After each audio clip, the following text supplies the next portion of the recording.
ဒီစီစဉ်လေးကိုမြန်မာ International News Digest မိုင်းလို့ခေါ်ပါတယ်မီဒီယာအင်္ဂလိပ်ကိုဖတ်ရင်နားထောင်ရင်နဲ့အင်္ဂလိပ်စာဖတ်နိုင်စွမ်းနဲ့နားထောင်နိုင်စွမ်းကိုမြင့်တင်ပေးတဲ့စီစဉ်ဖြစ်ပါတယ်မြန်မာတိုင်းအတွက်အင်္ဂလိပ်စာပါဝင်ကြည့်ပါအကြံဉာဏ်ပေးပါအားလဲပေးပါဒီနေ့ဖတ်မဲ့ news article ကတော့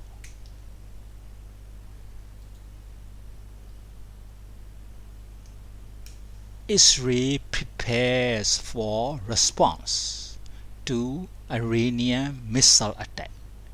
Israel prepares for response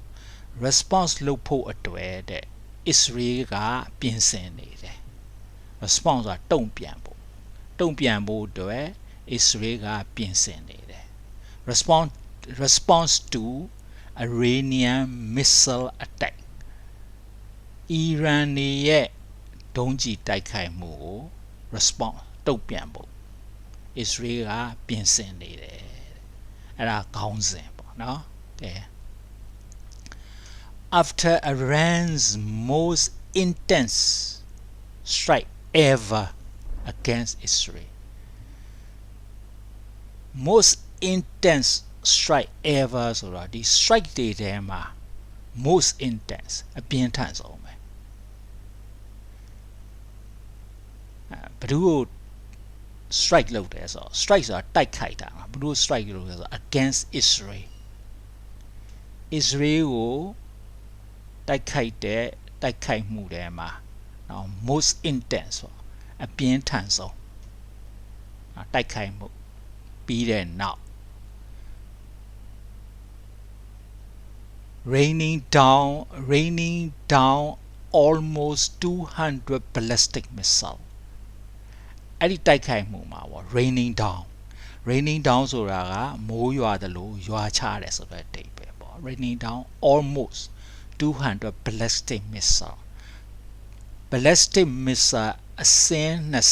20အထိရှိတယ်အဲ့ဒီ ballistic missile ဆိုတာကဒီလိုထောင်ပစ်ရတဲ့ဒုံးပြန်မျိုးပြောတာเนาะအပေါ်ကိုထောင်ပစ်လိုက်ပြီးလို့ရှိရင်အဲ့ဒီ ballistic missile သူကပြစ်မှတ်ကိုသွားကြာအဲ့ဒါ ballistic missile လို့ခေါ်တာ nearly all of them shot down အဲ့ဒီ200 ballistic missile တွေက nearly all of them shot down အကုန်နီးပါးကပစ်ချခြင်းကိုခံရတယ်တဲ့နော် including by interceptors from a US destroyer အဲ့ပစ်ချတဲ့အထဲမှာပေါ့ပါဝင်တဲ့အရာပါလဲဆိုတော့ including interceptors from a US destroyer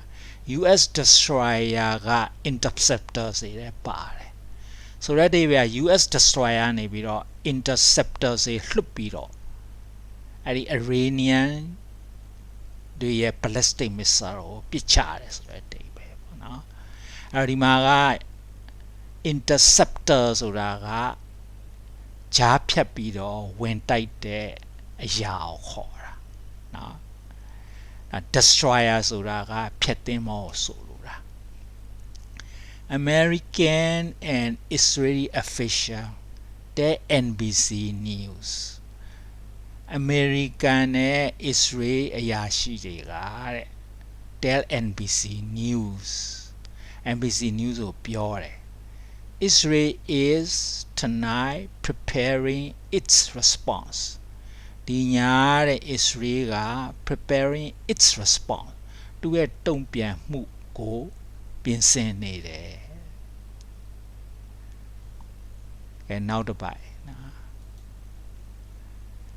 A senior Israeli official says ဒီအကြီးတန်းเนาะ Israel အရာရှိတယောက်ပြောတာကเนาะ The response will come swiftly တုံ့ပြန်မှုက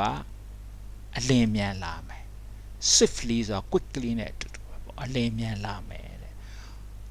Why in Israel today no casualty but they were assessing the damage, including from an Iranian strike on a school visited by NBC's Aaron McLaughlin. While in Israel today, ဒီနေ့ Israel မှာတော့တဲ့နော်ဒီ why ကသူက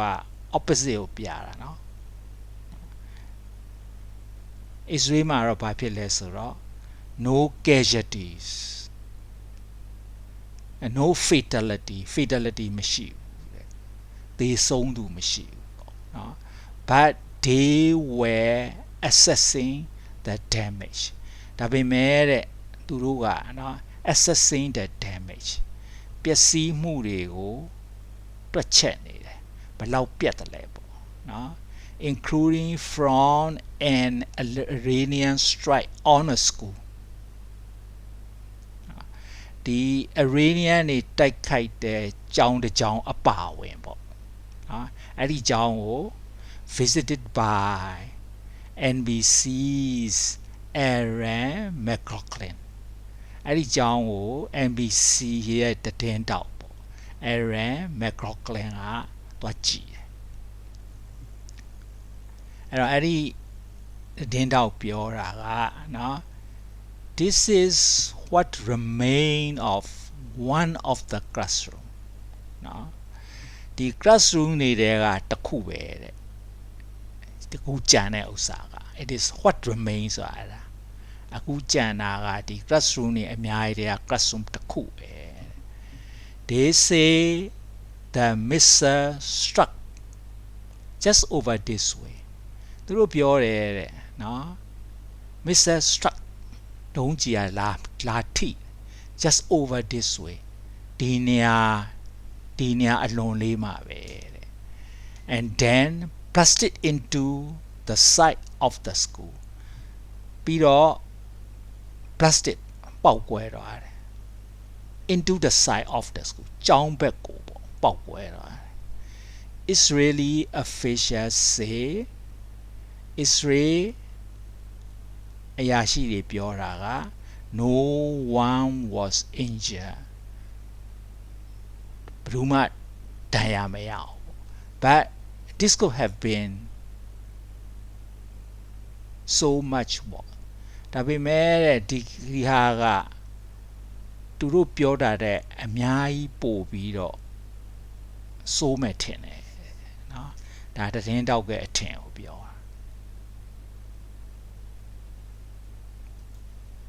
တာနောက်တစ်ပတ် Israeli Prime Minister Benjamin Netanyahu today said Israel ရဲ့ဝန်ကြီးချုပ် Benjamin Netanyahu နော်ဒီနေ့ပြောတယ်တဲ့ Israel fight is not just with Iran Israel တိုက်တာကနော် Iran နဲ့တည်းမဟုတ်ဘူးတဲ့ but its network of militia across the Middle East နော် Iran ရဲ့နော် Iran ရဲ့အရှိအလဲပိုင်းတလျှောက်မှာရှိတဲ့ militia တွေကိုတိုက်တာတဲ့နော် militia ဆိုတာကရင်ပေါ်ပြည်သူစစ်ခေါ်မှာပေါ့နော်ပြည်သူစစ်ပေါ့ militant ဆိုလို့ဆိုရင်စစ်သွေးကြွနော် we are in the middle of a tough war ဒါနတန်ယာဟုပြောတာနော် in the middle of a tough war ဆိုတာအရန်ခက်ခဲတဲ့စစ်ကအလဲမှာဆိုတော့အရန်ခက်ခဲတဲ့စစ်ဖြစ်နေတယ်ပေါ့နော် against Iran axis of evil ဘယ်သူကိုတိုက်တာလဲဆိုတော့ Iran's axis of evil ဆိုတာက Iran ရဲ့နော်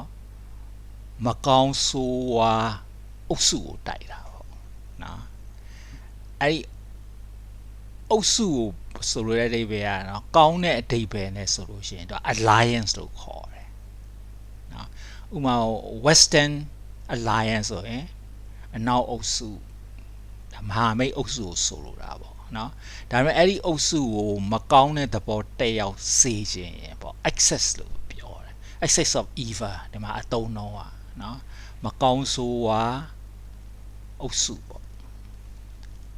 မကောင်းဆိုးဝါမဟာမိတ်သို့မကောင်းဆိုးဝါအုပ်စုပေါ့ which seek to destroy us အဲ့ဒီ excess of evil က seek to destroy us ဒီမှာ seek ကကြိုးပမ်းတယ်ဆိုတဲ့အဓိပ္ပာယ်เนาะရှာဖွေတယ်ဆိုတဲ့အဓိပ္ပာယ်ပေါ့ seek to destroy us ငါတို့ကိုဖျက်ဆီးဖို့ကြိုးပမ်းတဲ့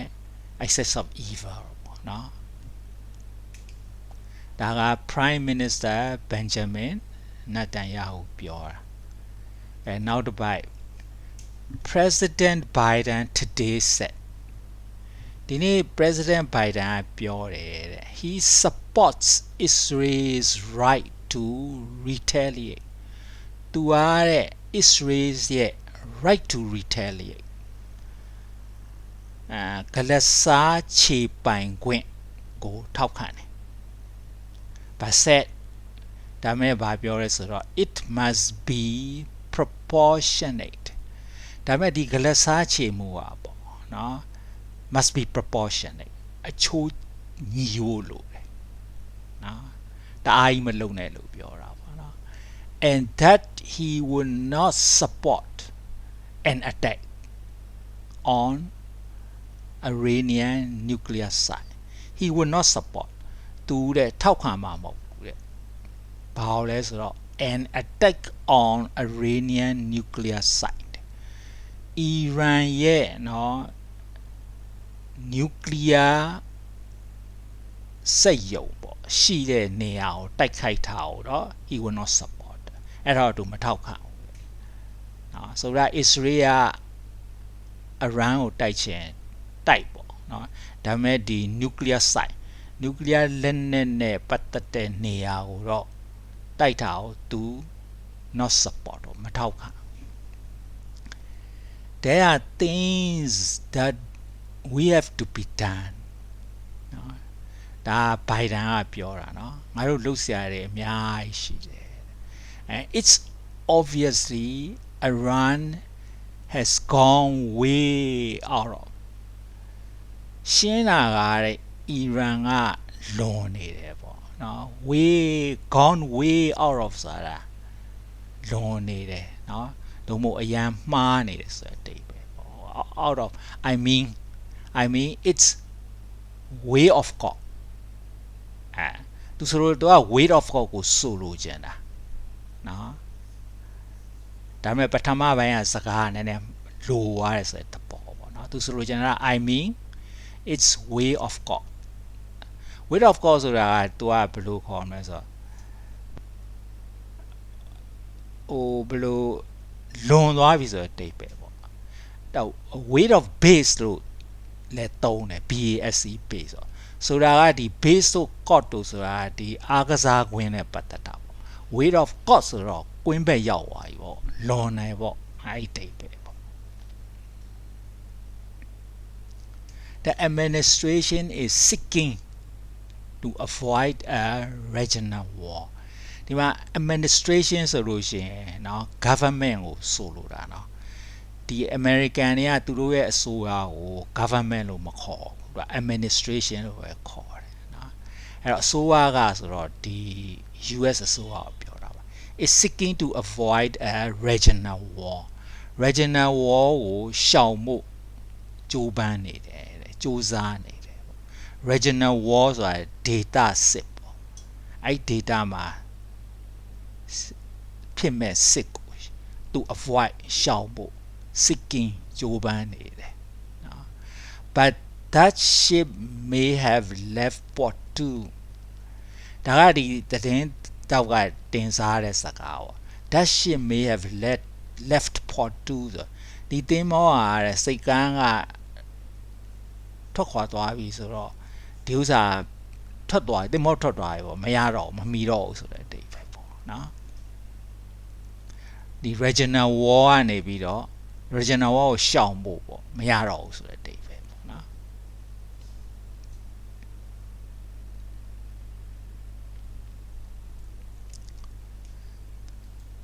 နောက်တစ်ပိုင်း Israel's war here in Lebanon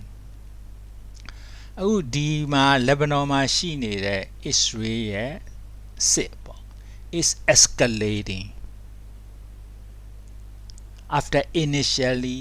holding back အဲ့စစ်က is escalating တက်နေတယ်စစ်ရှိန်တက်နေပေါ့ after initially holding back ပထမထိန်းထားရတယ်ပေါ့ hold back ဆိုတာထိန်းထားရတယ်เนาะပထမထိန်းလောက်ရာကနေပြီးတော့အခု escalating ပေါ့အရှိန်တက်နေ apparently to access Israel Strait ပထမသူက hold back လုပ်ထားတဲ့အဓိပ္ပာယ်อ่ะเนาะဘယ်လိုယူဆရလဲဆို apparently ဆိုအဲ့လိုထင်မှတ်ရတယ်ပေါ့ to access Israel Strait Israel ရဲ့အားကိုတွက်ဖို့မှန်းဖို့အတွက်သူက hold back လုပ်ထားတာနော် Israel ကိုတိုက်တယ်နေမလို့မတိုက်ဘူးပေါ့နော် Israel အားကိုနည်းနည်းအကဲခတ်နေတဲ့သဘောပေါ့နော် Hezbollah is now engaging Israeli troops directly အခုတော့အဲ့ holding back မလုပ်တော့ပေါ့ engaging ဝင်တိုက်ပြီ Israeli troops Israelis စစ်သားတွေဝင်တိုက်ပြီ directly direct ပဲ in close combat ဒီအနီးကပ်တိုက်ပွဲတွေမှာ direct ဝင်တိုက်ပြီ as towns and cities are emptying out ဒီမြို့ကြီးတွေမြို့ကလေးတွေอ่ะပေါ့ are emptying out ဆိုတော့အဲ့မှာဘယ်သူမှမရှိတော့As the Israeli military release images today of what it says are Israeli troops operating inside Lebanon. The Israel Sitaka release images today. ပုံနေထုတ်တယ်ပေါ့နော်ပုံတွေကိုဖြန့်တယ်ပေါ့ today of ဘာနဲ့ပတ်သက်လဲပုံတယ်ပေါ့ what it says are Israeli troops operating inside Lebanon Israel စစ်သားတွေ Lebanon ထဲမှာနော် Lebanon နိုင်ငံထဲမှာစစ်တိုက်နေတဲ့ပုံတွေပေါ့နော်စစ်တိုက်နေတဲ့ပုံတွေလို့သူတို့ကပြောတယ်ပေါ့ Israel တွေကပြောတယ်ပေါ့ what it says အဲ့ဒါသူတို့အဆိုပေါ့ Israeli စစ်သားတွေ Lebanon ထဲမှာစစ်တိုက်နေတဲ့ပုံတွေနောက်ဘာလုပ်လဲဆိုတော့ it also announced its first casualty Israel ပေါ့ also announced သတင်းကြေညာတယ်ပေါ့နော်ဘာကြေညာဆို its first casualty သူပထမဦးဆုံးထိခိုက်သေဆုံးရတဲ့သတင်းပေါ့အဲ့ဒါကိုလည်းထုတ်ပြန်တယ် at least 8 soldiers killed အနည်းဆုံးစစ်သား8ယောက်အသက်ခံရတယ်8 soldiers killed အဲ့မှာ casualty ဆိုလို့ရှိရင်ထိခိုက်သေဆုံးသူဆိုတဲ့အဓိပ္ပာယ်ရှိတယ်နော်ထိခိုက်တာလည်းဖြစ်နိုင်တယ်သေဆုံးတာလည်းဖြစ်နိုင်တယ်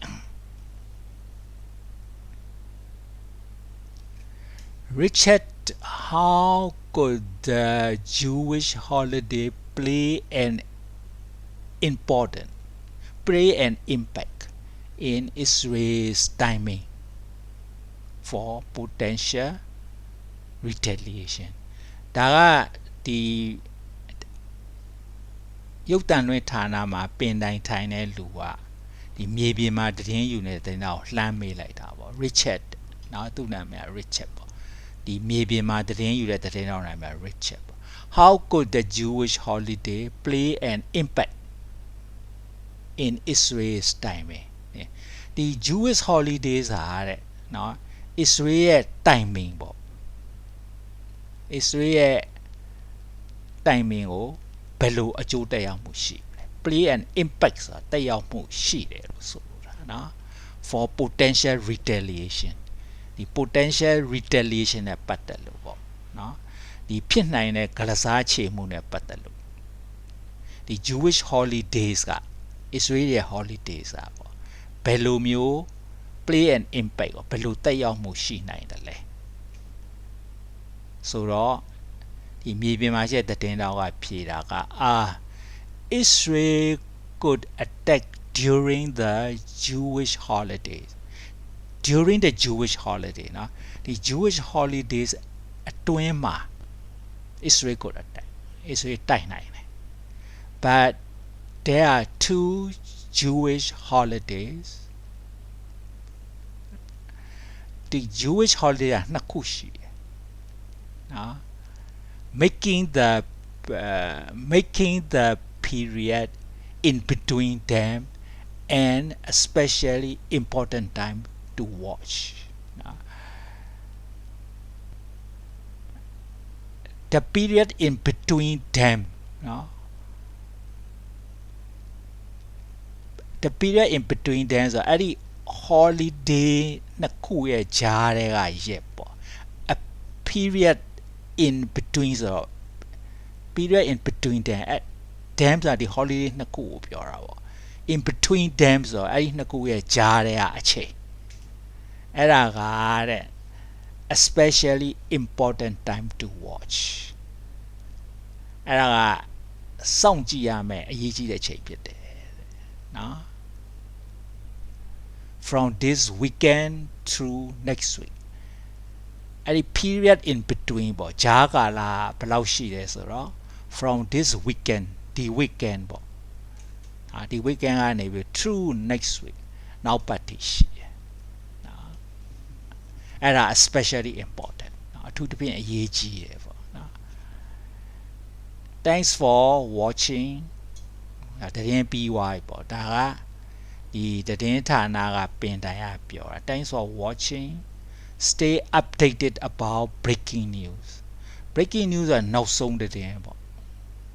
အဲ့နောက်ဆုံးသတင်းတွေပတ်သက်လို့ stay updated ပေါ့မျက်ခြေမပြတ်စေနဲ့ဆိုတဲ့အဓိပ္ပာယ်ပေါ့မှီနေပလေးစေဆိုတဲ့အဓိပ္ပာယ် and top story နောက်ပြီးတော့ထိပ်တန်းသတင်းတွေလည်းပါတယ် on NBC News app or follow us on social media အဲ့တော့ဒီသတင်းလေးကတော့ဒီလောက်ပါပဲ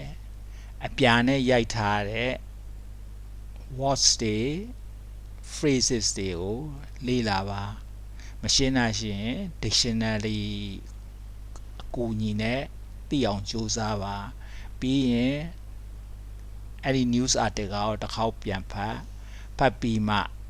အဲ့ဒီအောက်က link အတိုင်းဗီဒီယိုကိုဖွင့်နားထောင်မယ်ဆိုရင်